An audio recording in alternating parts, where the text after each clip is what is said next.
Welcome to the Florida Divorce Podcast, your source for the information you need to successfully get through your divorce and into the next exciting chapter of life.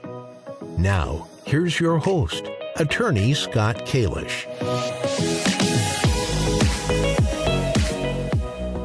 Hey everybody, this is Attorney Scott Kalish. I am a family law and divorce attorney here in South Florida. Today I want to talk to you about how you can control the costs of divorce, really specifically attorney's fees, right? So I want to give you some tips, how you can save money and you can avoid really, spending your life savings on attorney's fees. Now, this isn't, going to work in every case, but I can tell you some tips and strategies and things to avoid so you can, ensure that you walk away from your case, right, and get a divorce without losing majority or even all of your money in some cases. I've seen people blow through savings like no tomorrow for absolutely no reason, right? So with that, let's jump into it, right? So the first piece of advice I would say is to keep a level head, right? When you're going through a divorce, obviously it's an extremely emotional time and you're always going to want to keep a level head when going through your case, right? Now, situations are often chaotic. I would say that divorce and family law is undoubtedly one of the most emotional areas of the law. There can be verbal abuse and sometimes, unfortunately, right, physical abuse. Children's lives are often disrupted. So it can be a real mess sometimes. And we're, of course, all humans, right? And we have a tendency to allow emotions to take control over our decision making. But I would say the moment that you let your emotions take control of your case is the moment that you give your spouse an advantage. And when a client's, in my experience, right, when a client's emotions take over and they can no longer make like logical decisions, it really guarantees that the case is going to take longer, it's going to cost more, and it's going to result in more stress for all those involved, right? And again, I'm not sitting here telling you that, hey, you need to like extract all emotion from every single decision. Of course not. Emotion's always going to play a role in your decision making, and it should, right? Because like I said before, divorce is an emotional area of law. But the thing that I would say is that when you can't allow emotions to just totally take over, it's an element of your decision, but it's not the decision maker or the only factor in how you make decisions, right? So that's the first thing I would say is always strive to keep a level head. Always have that in the back of your head, in the back of your mind, right? The second thing I'll say is you should really strive to make sound legal decisions, right? And you might think, well, Scott, what do you mean? How am I expected to make sound and good legal decisions? Isn't that why I hire you or hire an attorney, right? A divorce attorney to make decisions for me? Well, that's, if you're thinking that, that's your first mistake right there. You hire an attorney to advise you, right? To counsel you on what and recommend like what decision you should make.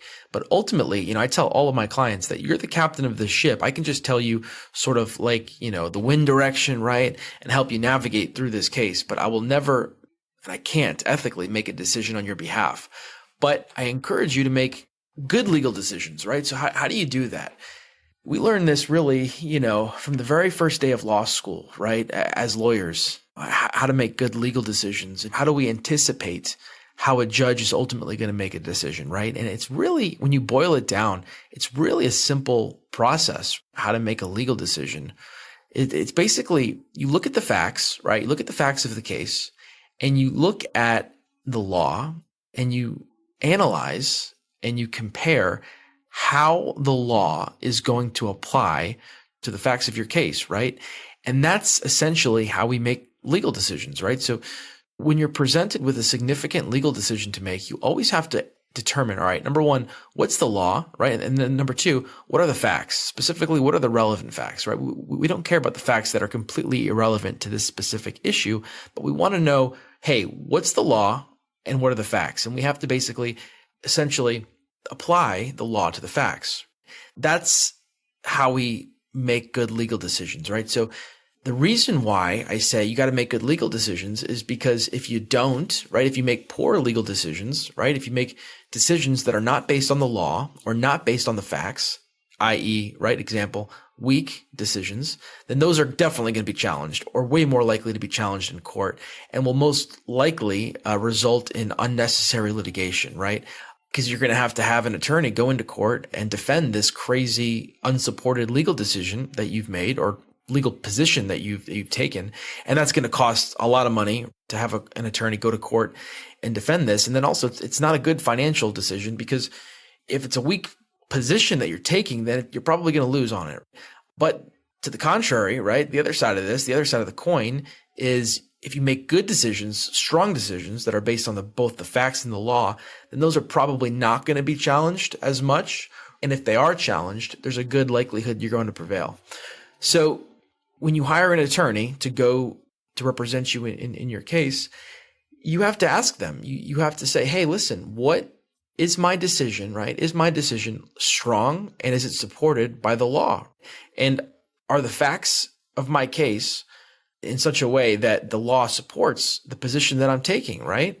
Are good facts present here? And your lawyer will be able to tell you why or why not, right? And they should be able to. If they can't, then you probably need a new lawyer.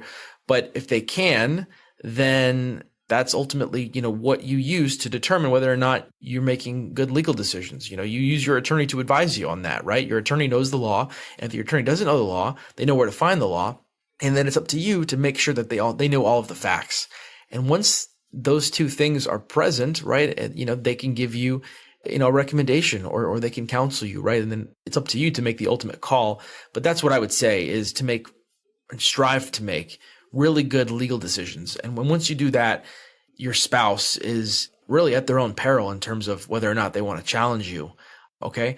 So that's the second thing I would say. The third thing I would say is you really need to strategically use your attorney.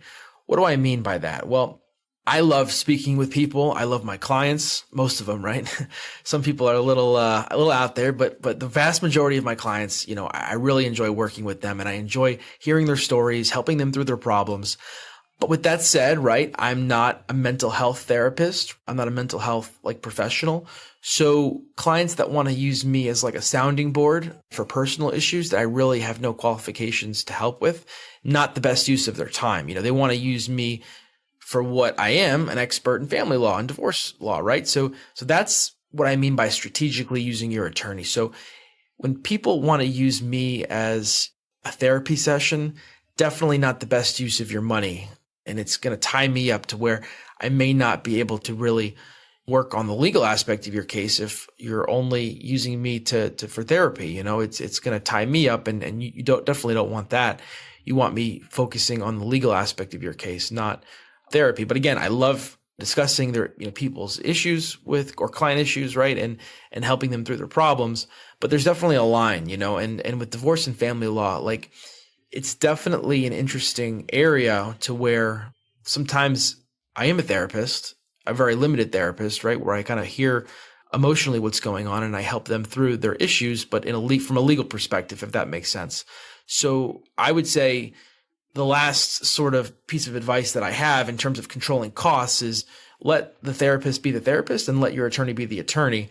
But of course, I'm going to need to know the facts, right, of your case. So it would never, dissuade someone from telling me the facts and, completely. But that's just something I would say. So yeah, those are the three pieces of advice that I think are most important. And I think if you really follow those three tips, right, and if you avoid doing the things like I discussed, that you're definitely going to be in a position to where you're going to be able to control costs of your case. People that get those three things wrong are virtually guaranteed to spend more than they otherwise would if they just, follow those three strategies or tips there. So yeah, I really hope that you, took something away from that. If you like this podcast, and if you can, please leave a 5-star review on wherever you're listening.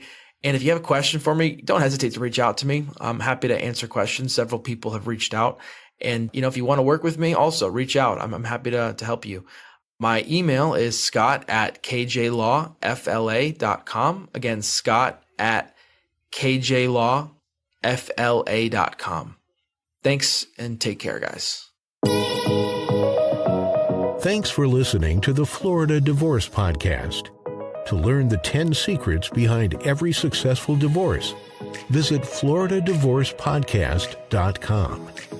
If you'd like Scott's help in your divorce case, go to kjlawfla.com.